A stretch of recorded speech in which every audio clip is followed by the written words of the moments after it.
Hi, I'm Wade from Seabound Vapor, and today we're going to be doing the Alien Coil. A couple gauges today, we're going to be using 26 gauge for our cores, 40 gauge for our Alien, and depending on if you're using a larger D core or not, I am today, so I'll be using 25, 24 is also an option, however 25 I find is the best. Traditionally, you would use the same gauge as your core, so if you don't have 25, don't worry about it, stick to 26 or stick to whatever gauge that you're using for your cores. First things first, we're going to take a bit off our spool for a D-core. We're going to want a length a bit longer than the actual finished wire that we're going for, just due to the amount of space that the extra 2 cores on the inside takes.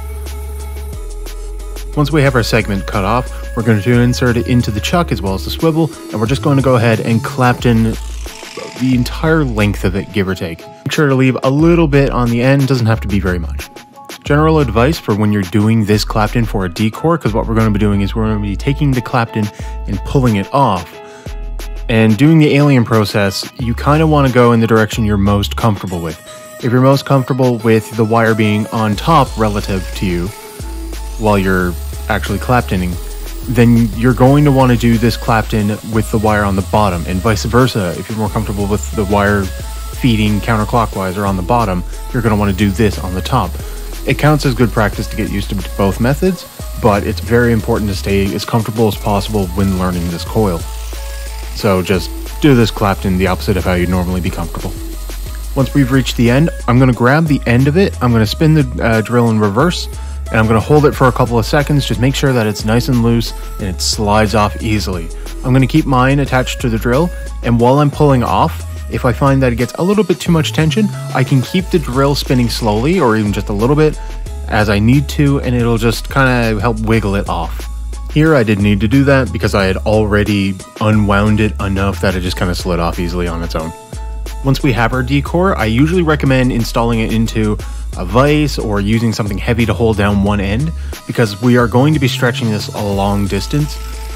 Something like a 7-inch strand of D-core can go easily a couple of feet, because once it's uncompressed, that wire just stretches out a lot. While you're doing the stretching, the thing I heard that kind of helps it stick in my head is you kind of, if you remember them, want to pull it as far as you can with like a corded phone where it's looped around right before it kind of loses that shape. So it'll still look like it's around something, but only barely. And I found that to be the best advice when doing this. It's very much a feel kind of deal. Usually people screw this up a lot, and you're probably going to. So do a couple of D-cores and don't get discouraged if you mess it up. With the D-core done, we're going to go ahead and we're going to pull out our cores. If you use the same gauge for your D-core, then you can just go ahead and recycle that one as one of the cores. The Alien traditionally uses 3 cores though, so I'm going to go ahead and I'm going to pull off the additional 2 as well as the one I need since I used a different size D-core. Once we have our 3 cores done off, we're going to go ahead and we're going to bend the legs 3 different directions for most drills since they have 3 slots in the chuck, so we're going to stick one leg each way, just a little easier to keep track of them that way. And once we have them installed, try to keep them as close to the middle as possible. Any wiggling whatsoever is kind of going to throw you off, so to give yourself a better time trying to learn this coil, you're going to want to keep it centered. The Aliens are a coil that you're going to want to have the cores completely flat for, and there are many ways of actually achieving this result. A couple of the ones that I'm going to demonstrate here is what's called a cord lock, which is a little springy thing you find on like hoodies, bags, stuff like that. Paper clips were a fairly common one. Hair clips were one that I used for the longest time. I've seen people use tape. I also use key rings. They're alright. There are 3D printed tools that are made for it and that are really good. I've seen people use clothespins, many different methods. Legos is another odd one. Out of the stuff that you have kicking around, find what works for you. The one I'm going to be using for today's build is a little bit cheaty, but it's effectively just a designed from the ground up to do this exact thing, which is to hold cores flat and be small and kind of move along the wire itself. I don't know what it's called offhand. If somebody in the comments could say, that'd be great. But it's something that I got a while ago, and it's definitely been fantastic for this. I'm one of the people that like to leave a couple of the cores on the end not actually attached to the swivel. I leave the center one attached and the other 2 free floating. The best way to get away with that is to use a piece of cut straw just to hold them together so they don't fly off and fly around. You can actually put them all on the swivel if you'd like, but I find that causes a bit more twisting and is a little less forgiving. Now, this is, again, personal preference. It's something I've been doing a lot of for a long time now. So if you want to use all three attached to the swivel just to make it easier on yourself, go ahead. Just be aware that it does cause twisting, which might cause it to collapse a little easier. So pick your battles. Now that all of that prep work is done, we're going to go ahead and insert our D-cord wire into the chuck, and we're going to start spinning it. I usually like to go ahead and use a pair of pliers to forcefully flatten them out at the beginning, because they start collapsed 90% of the time. So you might be prepared to burn, I don't know, a couple millimeters, just straightening it out, using a bit of core wire to kind of force it together. While you're doing your fusing on this, it's a lot better if you had a slight understretch, like you didn't stretch it quite far enough for the perfect fit, than to overstretch. With understretching, you can kind of hold it in your hand a little bit tighter. You can tension it to force it to stretch out that extra little bit you need. However, if you overstretch, the entire D-core is done, and you might as well just make a Clapton out of it. There's not a whole lot you can do. Now, this is one of those things where it's very, very important to go slow until you find your groove. I say this on every video. Learning aliens, this is one of the absolute biggest. Start slow. Figure out your favorite speed and figure out your angle. The angle here is the most important. You could go 1 revolution a minute. As long as you got that angle, it's going to go in correctly. You could go 200,000 a minute. As long as you got that angle and feed speed, it'll go correctly.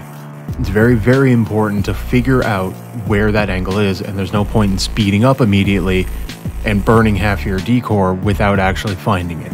So figure out where your angle is, where it sits properly. Figure out a comfortable way to hold that angle, because you're going to be holding it for a little bit.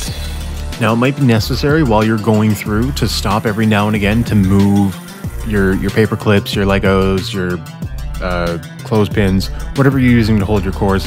Go ahead, use nylon pliers if you have them. If not, ceramic tweezers or your pliers as a last resort. They mangle the wire a bit. But give it a light, gentle pat down. Just make sure it's staying flat, because they can very easily collapse on themselves. So just giving it little touch-ups here and there as you go. Take it step by step. Move things as you need to. Don't try to do big, several-inch stretches while you're trying to learn the coil. Do it at like a half an inch or an inch at a time at most. Unlike with Clapton coils, if you go back on yourself, you can't simply reverse the drill and then just continue along your merry way. That doesn't work because the wire deforms. So if you go back on yourself, just cut your losses, pull forward, and just keep going.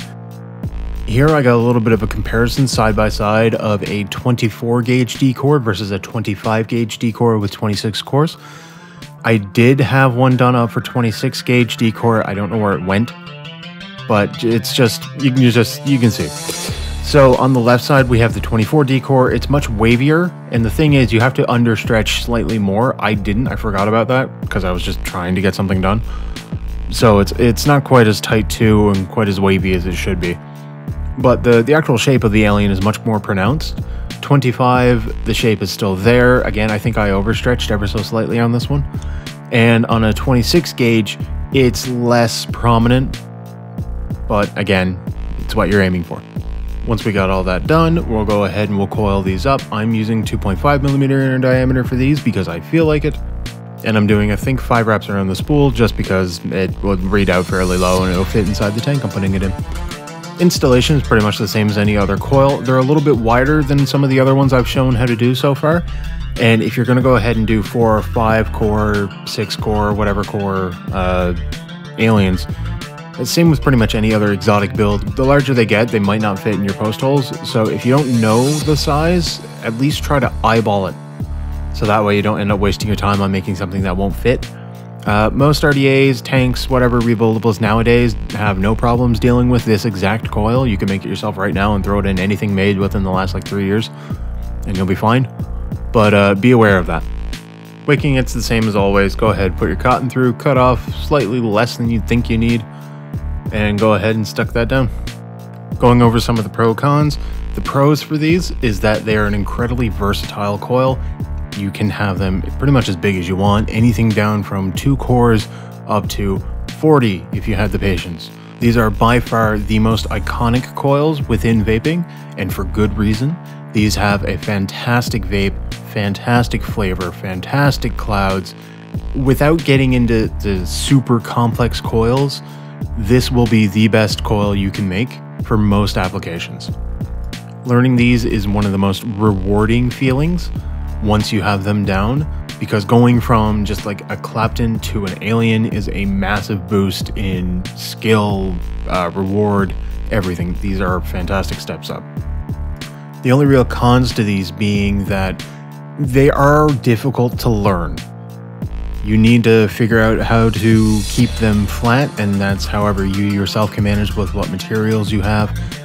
Pacing yourself correctly, getting that angle perfect.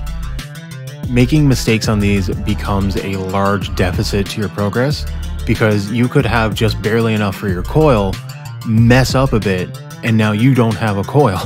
That's really all I can say negative about these.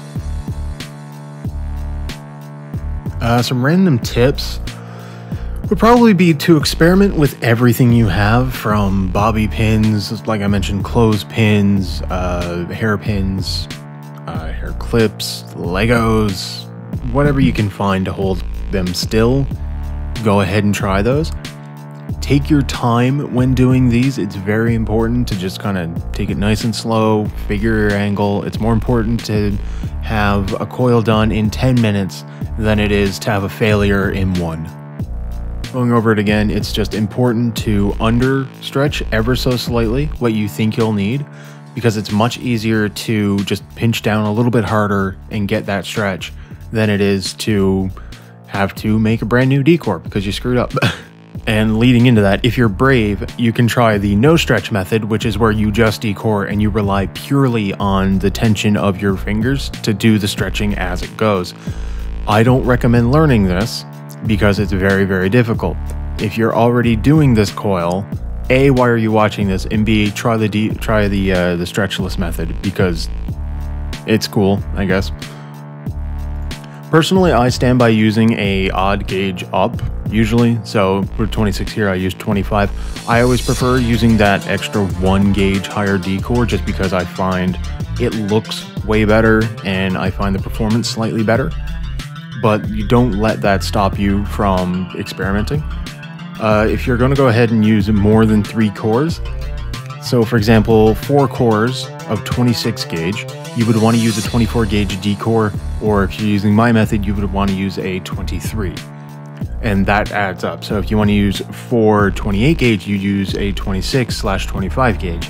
If you're doing 6 30 gauge, you just do the math. Every single time you go up 1, you add another 2 to the gauge, just for simplicity's sake. This does get a little ridiculous at super high core counts, but that's all it is. Thank you to everyone above who went ahead and submitted pictures for this episode. If you guys want to submit your pictures in for the next tile, you guys can send it to thats.a.rap.vape@gmail.com and have your pictures featured. Check me out at Seabound Vapor on Instagram. I post the theme of each of these episodes on there. And yeah, that's a wrap.